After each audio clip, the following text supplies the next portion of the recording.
It's not just India at 75, we're also looking at another 25 years ahead. You know, what have we done? Where have we fallen short? What do we want to do? Because those are often the conversations we have when we go out. If I were to pick a single thing we've done, a difference we've made to the world in the last 75 years, it is the fact that we are a democracy.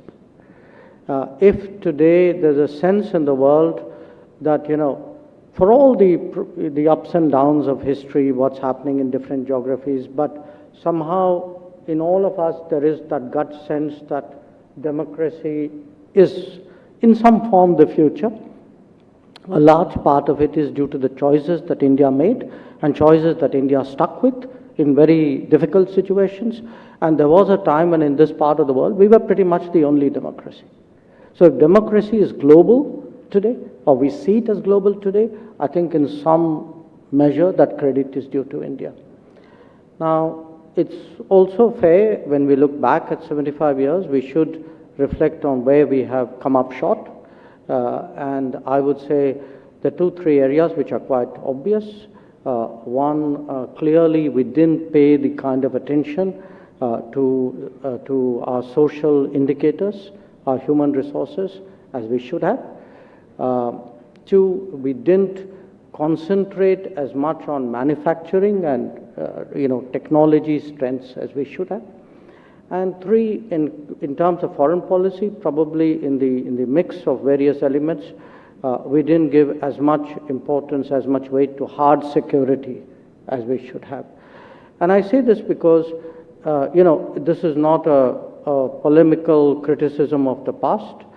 Other countries who were in similar situations did exactly this, and which is one of the reasons why some of them are today ahead. It is something we are trying to do now. I mean, these are exactly the areas we are trying to correct at this point of time. So it's not that it can't be done. It is being done even as we speak. So what is it I think we should be doing in the future? One, I would say most of all, to me, the next 25 years is about capability, capability, and capability in every possible domain, in every possible way. We should be completely fixated on outcomes. We should be utterly practical about how we leverage the international environment. So a lot of the conversations which we have when we go abroad is about capability building. The second is, and that goes back to some remarks you made about how we are perceived. Look, we have to be confident about who we are. I think it's better to engage the world on the basis of who we are rather than try and please the world as a pay limitation of what they are. This idea that others define us, that somewhere there we need to get approval of other quarters, I think that's an era we need to put behind us. And definitely I would hope in the next 25 years we will be even more deeply international in terms of our commitments, in terms of our responsibilities, in terms of our role. If you like the video, do like, comment, share and subscribe.